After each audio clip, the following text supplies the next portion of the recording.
আমরা মঞ্চে ডেকে নিচ্ছি জনাব শাহরিয়ার ফেরদৌস। মঞ্চে আসবেন জনাব Shahriar Ferdous, trainee and competitor and associates member of Professional Public Speakers Forum. ওনার জন্য একটা করতালি আশা করছি, সবাই একসাথে সাহস দিতে হবে।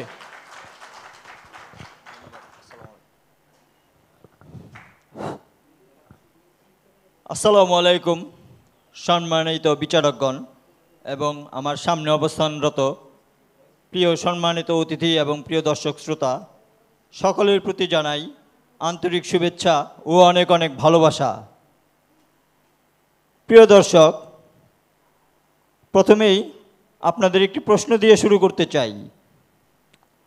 আজকে সকালে ঘুম থেকে উঠে আপনারা কি করেছেন?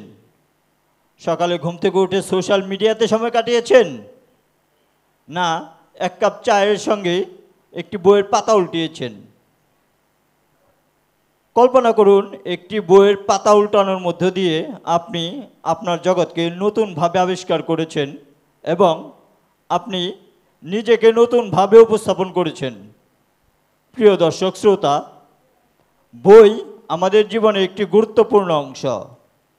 এখন প্রশ্ন হলো, বই কেন এত গুরুত্বপূর্ণ? চলুন আজকে আমরা এই প্রশ্নের উত্তরটি খুঁজি।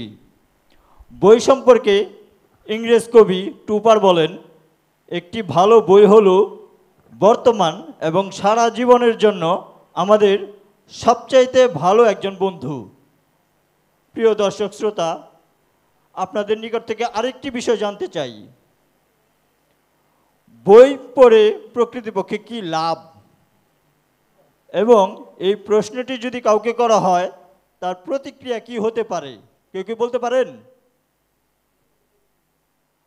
বই পড়ে কি লাভ, এই প্রশ্নটি যদি কাউকে করা হয় তিনি বিস্ময় দৃষ্টিতে আপনার দিকে তাকিয়ে থাকবেন, কারণ বই পড়ার ইতিবাচক দিক এতটাই প্রতিষ্ঠিত একটা বিষয় যে এটা নিয়ে দ্বিমত করার মতো মানুষ খুঁজে পাওয়া কঠিন। প্রিয় দর্শক শ্রোতা, আমরা এখানে উপস্থিত যারা আছি তারা কি জানি যে বই পড়ার উপকারিতা সম্পর্কে? কেউ আছেন বলতে পারেন যে বই পড়ার উপকারিতা সম্পর্কে? জি বলেন। জি, আর কেউ? জি ঠিক আছে। জি জি ঠিক তাই।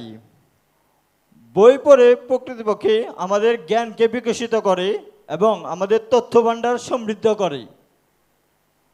আমাদের পাঠ্য বইগুলো যেমন আমাদের বাংলা, অঙ্ক, ইংরেজি শেখায়, গল্পের বই আমাদের কল্পনা শক্তি বাড়ায় এবং সাধারণ জ্ঞান, সাধারণ বিজ্ঞান, সমাজবিজ্ঞান, ইতিহাস, সাহিত্য এগুলো আমাদের তথ্য ভাণ্ডারকে সমৃদ্ধ করার পাশাপাশি আমাদের দৃষ্টিভঙ্গিকে বিস্তৃত করে।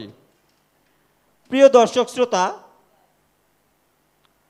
কানাডার ইয়র্ক বিশ্ববিদ্যালয়ের একজন মনোবিজ্ঞানী তার অভিজ্ঞতার পরিপ্রেক্ষিতে বলেন, যে সকল মানুষগুলো নিয়মিতভাবে গল্প উপন্যাস পড়েন তাদের ক্ষেত্রে অন্য মানুষের মনস্তাত্ত্বিক অবস্থা বোঝা সহজ হয় এবং তারা সামাজিক দক্ষতার উন্নয়ন ঘটায়। প্রিয় দর্শক শ্রোতা, এই লাইনটি আরেকবার মনোযোগ দিয়ে শুনবেন। কানাডার ইয়র্ক বিশ্ববিদ্যালয়ের একজন মনোবিজ্ঞানী তার অভিজ্ঞতার পরিপ্রেক্ষিতে বলেন, যে সকল মানুষগুলো নিয়মিতভাবে গল্প উপন্যাস পড়েন তাদের ক্ষেত্রে অন্য মানুষের মনস্তাত্ত্বিক অবস্থা বোঝা সহজ হয় এবং তারা সামাজিক দক্ষতার উন্নয়ন ঘটায়। বই আমাদের মস্তিষ্ককে সক্রিয় রাখে এবং আমাদের স্মৃতিশক্তি বৃদ্ধি করে। প্রিয় দর্শক, বই পড়ার মাধ্যমে আমাদের মানসিক চাপ কমানোর ক্ষেত্রে গুরুত্বপূর্ণ ভূমিকা পালন করে। মজার গল্প, রোমাঞ্চকর গল্প এগুলো পড়ার সময় মানুষ গল্পের মধ্যে ডুবে যায়। এটা বাস্তব জীবনের চাপ থেকে মানুষকে মুক্তি দেয়, মনকে করে তোলে সরল প্রশান্ত। সুতরাং মানসিক উন্নতি বিকাশের জন্য বই পড়া হতে পারে একটি উপকারী অভ্যাস।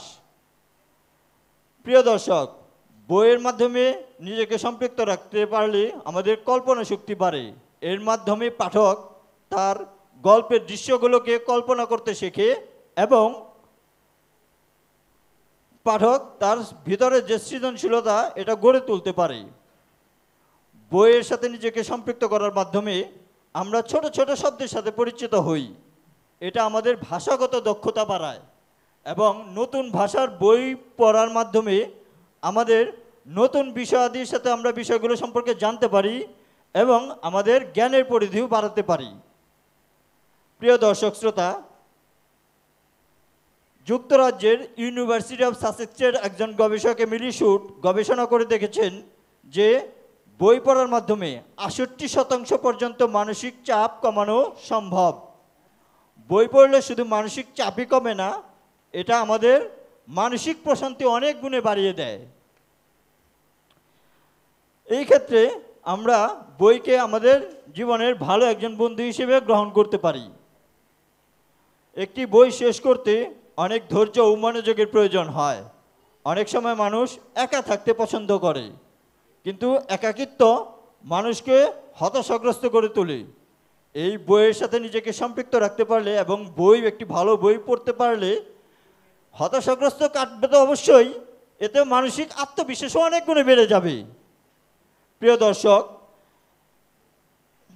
সর্বশেষ আমরা বলতে চাই, আমাদের বাংলা সাহিত্যের পথিকৃৎ অধ্যাপক আব্দুল্লাহ আবু সাঈদ স্যার বলেন যে বই আমাদের জীবনকে আলোকিত করে এবং এর মাধ্যমে আমাদের চিন্তাধারা স্বচ্ছ হয়। বই পড়ার মাধ্যমে আমাদের জীবনকে সামনের দিকে এগিয়ে নিয়ে যেতে পারি। প্রিয় দর্শক, ব্রিটিশ ইতিহাসবিদ জন মেকলে বলেন, প্রচুর পরিমাণে বই নিয়ে দরিদ্র হয়ে চিলেকোঠায় বসবাস করব, তবু এমন রাজা হতে চাই না যিনি বই পড়তে ভালোবাসে না।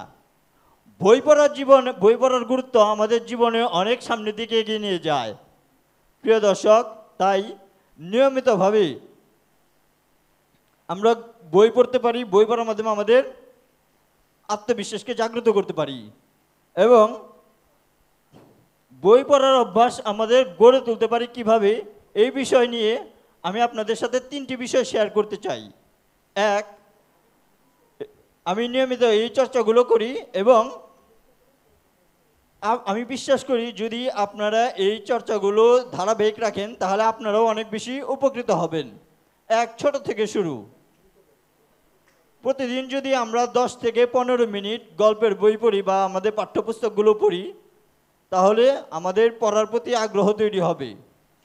10-15 মিনিট পড়ার মাধ্যমে আমাদের জ্ঞানের পরিধিও বা এই পড়ার বিষয়গুলো আমরা ধীরে ধীরে বাড়াতে পারি। 2, বৈচিত্র্যতা আনা। প্রতিদিন আমরা যে পাঠ্যপুস্তকগুলো পড়ি এগুলো যদি আমরা নিয়মিতভাবে পড়ি বা একই জিনিস ধারাবাহিকভাবে রাখি, অনেক সময় পড়ার প্রতি অনাগ্রহ তৈরি হতে পারে। কিন্তু আমরা যদি এর মাধ্যমে একটু বৈচিত্র্যতা আনি, পাঠ্যপুস্তক পড়ার পাশাপাশি যদি আমরা রোমাঞ্চকর গল্প পড়ি বা শিক্ষামূলক কিছু পড়ি, সৃজনশীল কিছু বই পড়তে পারি, তাহলে আমাদের পড়ার প্রতি অনাগ্রহ তো কাটবেই, এতে পড়ার প্রতি আগ্রহ 10 গুণে বেড়ে যাবে। 3, যে বিষয়গুলো আমরা নিয়মিতভাবে পড়াশোনা করছি সেগুলো যদি আমাদের সমমনা পাঠক যারা আছেন তাদের সাথে এই বিষয়গুলো নিয়ে আমরা আলোচনা করতে পারি, তাহলে আমরা যে বিষয়গুলো পড়ছি নিয়মিতভাবে বা অধ্যয়ন করছি সেগুলো আমাদের মেমোরিতে মেমোরাইজ হয়ে থাকবে এবং আমরা দিনের পর দিন এগুলো মানুষের মধ্যে ছড়িয়ে দিতে পারবো। সুতরাং বই পড়ার গুরুত্ব আমাদের জীবনে অনেক বেশি গুরুত্বপূর্ণ বিষয়। আমরা প্রতিদিন অল্প অল্প করে বই পড়ার অভ্যাস গড়ে তুলি এবং আমাদের জীবনকে সুন্দর করে গড়ে তুলি। ধন্যবাদ। ভালো থাকবেন, সুস্থ থাকবেন, দোয়া করবেন। আসসালামু আলাইকুম।